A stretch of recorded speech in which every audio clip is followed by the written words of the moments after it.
said that it was really good. They're fans. They like it. It's like they're not fans. You don't have to talk me off a ledge. They're not a fan no more. Yeah, they were fans. You teach martial arts too, right? Or you take? Yeah, I've taught. I mean, I've trained as well as taught martial arts. Because that's what some of that. I think some of that centeredness you were asking about that could come from.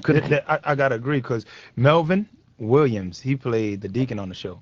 He was, some people say, the real Avon Barksdale. Wait. The Deacon. Oh, yes. Okay, yes. Yeah, so he was a martial artist, and my first experience with him, you know, buzz on the set was about him, and everyone was talking about him. Melvin is coming on the show, Melvin. And you know, Ed Burns is the one that locked him up, and then when he was released, after a couple of years, I think 20-something years, he gave him a part on the show. Oh, right. Yeah, because Avon Barksdale, there's a real Avon Barksdale. He's a real guy. Okay.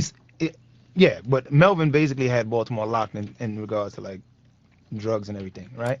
So my first experience with him, I was walking into my trailer, made a mistake, opened his door. This guy was laying down in the dark. Oh, shit. With his head propped up a little bit, and just looked, TV off, everything off, and just laying there, still as ice. And I was like, okay, I get it. Wow. I get it. So I said, my fault, man. You know, and I shut the door and I exited. And then his training is in martial arts also, to understand that he has an IQ that's amazing, like total recall. And he never wrote anything down. If you basically check him out, he basically never wrote anything down. He was a numbers guy. He kept everything in his head, mathematics. So he never had any evidence where they could have caught him with.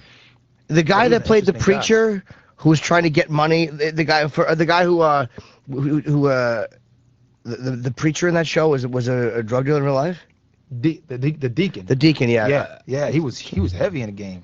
He was heavy. Matter of fact, they did a piece on him on American Gangsta on BET. He was the older guy who was telling the guy to Cuddy to get them to box. Yeah, one of my favorite lines that he had also was like when he was speaking to a politician and they were talking about drugs, and matter of fact, he was speaking to, I think, Colvin.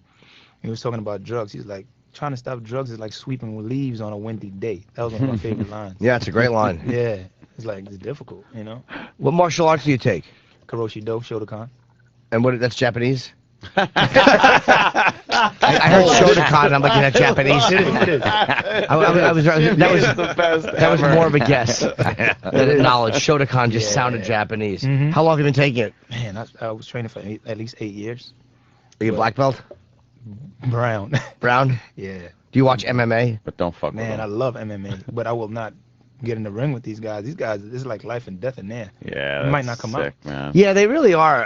That's my favorite sport to watch, and I was gonna train, but you know, the shoulder. Yeah, it was attached to my hand, which was attached to my dick, so I never went to the gym. And I guess that gives you that whole, the martial arts teaches you such discipline, which really has to help when you're acting. It does. It teaches you discipline. It teaches you to always be awake and aware of your surroundings, as well as the value of the people. You know, you're walking down the street, you know what you can do to another person based on what you're taught, and it's like natural response as to what you'll do. But you know that you can actually hurt somebody also. But you have a love for the art so much that you're not really trying to apply that. When's the last fight you had? God, maybe when I was in a dojo, when we had to spar. No, you know what? It wasn't a real fight, but it was with Curtis Martin. We went down to a gym over there on the lower. Curtis Martin, the football player? Yeah, he took me into the ring. Oh, boxing. shit.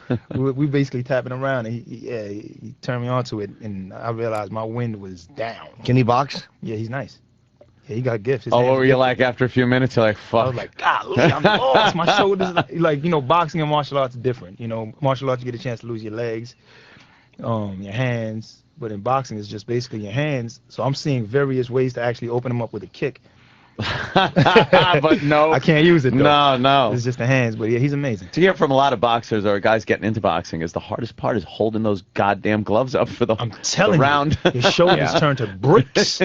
You can't even keep them up. Especially when somebody's punching them. That always makes a difference. A little rough too. It's almost like when your motivation, because I hit the heavy bag, not in a while, but I used to hit the heavy bag, and it's wonderful. It's a great exercise, but I would always hit it wrong and hurt myself. I'm like, I'm a fucking girl. I just can't do man shit. That's a hard thing to do properly, I would think. Because, impact like that, you're going to fuck something. Yeah, but I was slapping it, yelling rape, blowing a whistle.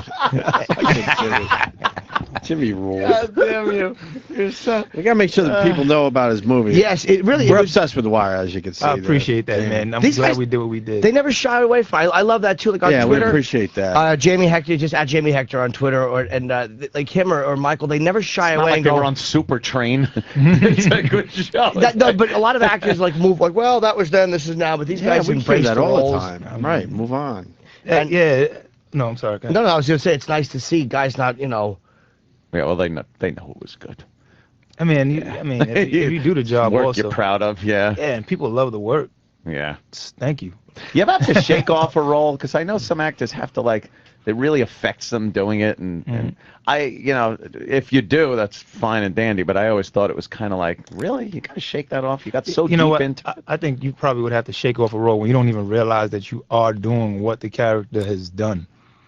But I don't think you understand, like if for one scene, I think it was on the show. I would wake up and I would walk down to the harbor, but the way that I approached the women was totally different from how Jamie would approach the female. Really? So it was kind of bold, and it was like, come in, let me talk to you, pull you over, as Marlo.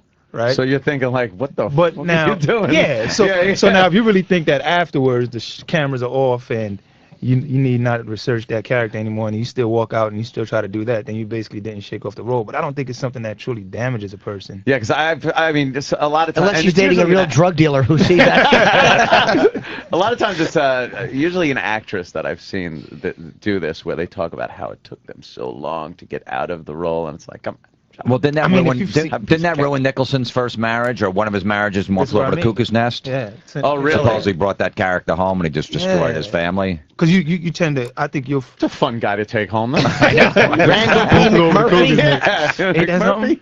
Yeah. Like you go over and this is the world that you live in, where you're womanized as a character, and you want to really experience that. Right? Yeah, that would seem. And if there's something that you experience, then you'll probably think that you're detached from it, but these are the things that affect you. You kind of pick up a part of the personality in a way. Yeah, that's kind of. I guess it would almost be like an undercover guy, going into the mob or gang, and usually they have a hard time coming back out, especially if they've been in for years. Exactly. I guess it's probably natural to pick up parts of personalities if you have to portray them long enough. Yeah. Oh, definitely. Especially if you're constant, like you have to. If you have to, for instance, substitution with somebody, and then you go over and it's a female that you were in love with 10 years ago, and now you're working on that female for maybe 2, 3, 4 days. Maybe you'll probably try to contact her eventually, and this is so that means that it's still affecting you. You're not supposed to, because you're married, you have a family, you don't want to contact, but then it's like, damn, this girl is on my mind. Why is she on my mind for? Why am I constantly thinking about this girl I was dating in high school or something like that? So in ways of that affecting you, I think yeah. Was that a real Jamie Hector moment? Has it happened to you? No comment. You're married, man, right? I am.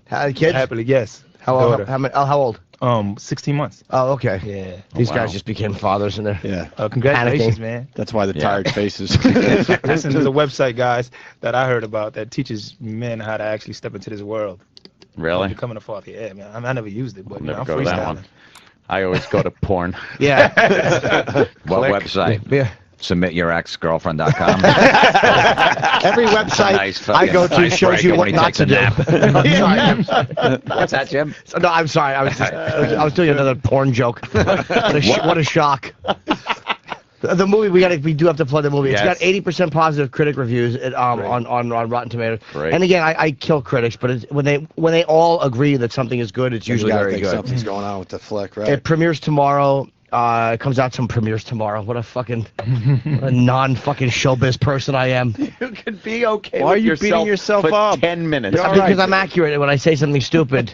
You're all right, Jimmy. It will be in the theaters starting tomorrow, December 3rd, and it's called Night Catches Us. And you give a great performance. Everyone gives a great performance, and it's just nice to see that. It's not built on bullshit and car chases and nonsense. Yeah. It's just great acting. Right. Cool, man. I'll check that out. Yeah, Definitely. check it out. December 3rd, guys. Yeah.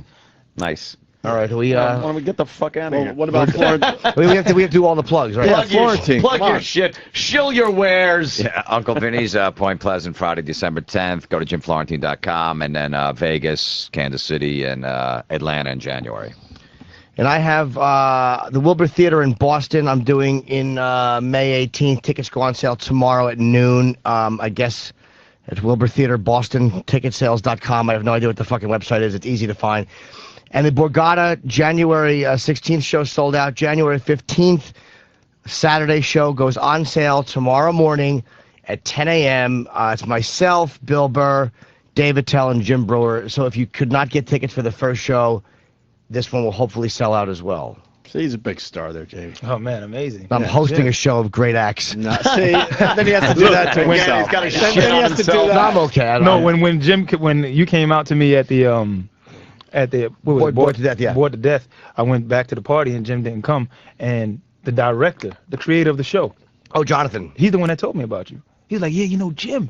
And then everybody was like, oh, Jim. I was like, this dude is huge. And he was like, Jim was looking for you. And I was like, Jim, I just saw him at the Weird guy, blinks a lot. Yes. and I was like, and then that's when I realized, like, oh yeah, Jim is amazing. That right? Yeah, he was very nice. But the picture of us is great because he's just. I gave him a handshake and I just held onto his hand and gave him like the politician handshake. And he's like, "Who is this creep?" But you're a very nice guy, man. I'm really happy we finally got to talk to you because I've been a fan for a long time. Very cool, I appreciate it. Great Jamie Hector. Can I get a plug in here? Yeah, of course. I got a play that I directed with my young guys, an organization I have in Brooklyn called Moving Mountains, and there's a play at the Brooklyn Museum every month. It's called. You can go to the website at movingmountainsnyc.org. And that at the it's a great BAM? piece. At the Brooklyn Museum. Oh, Brooklyn Museum. Yeah, Okay. the Brooklyn Museum, man. Yeah. Cool. You can just look it up, Brooklyn Museum, or you can go to the website. All the information is on there. Cool, man. Great. Good talking to you. Oh, great Definitely. talking to you also. See you tomorrow. When you walk to the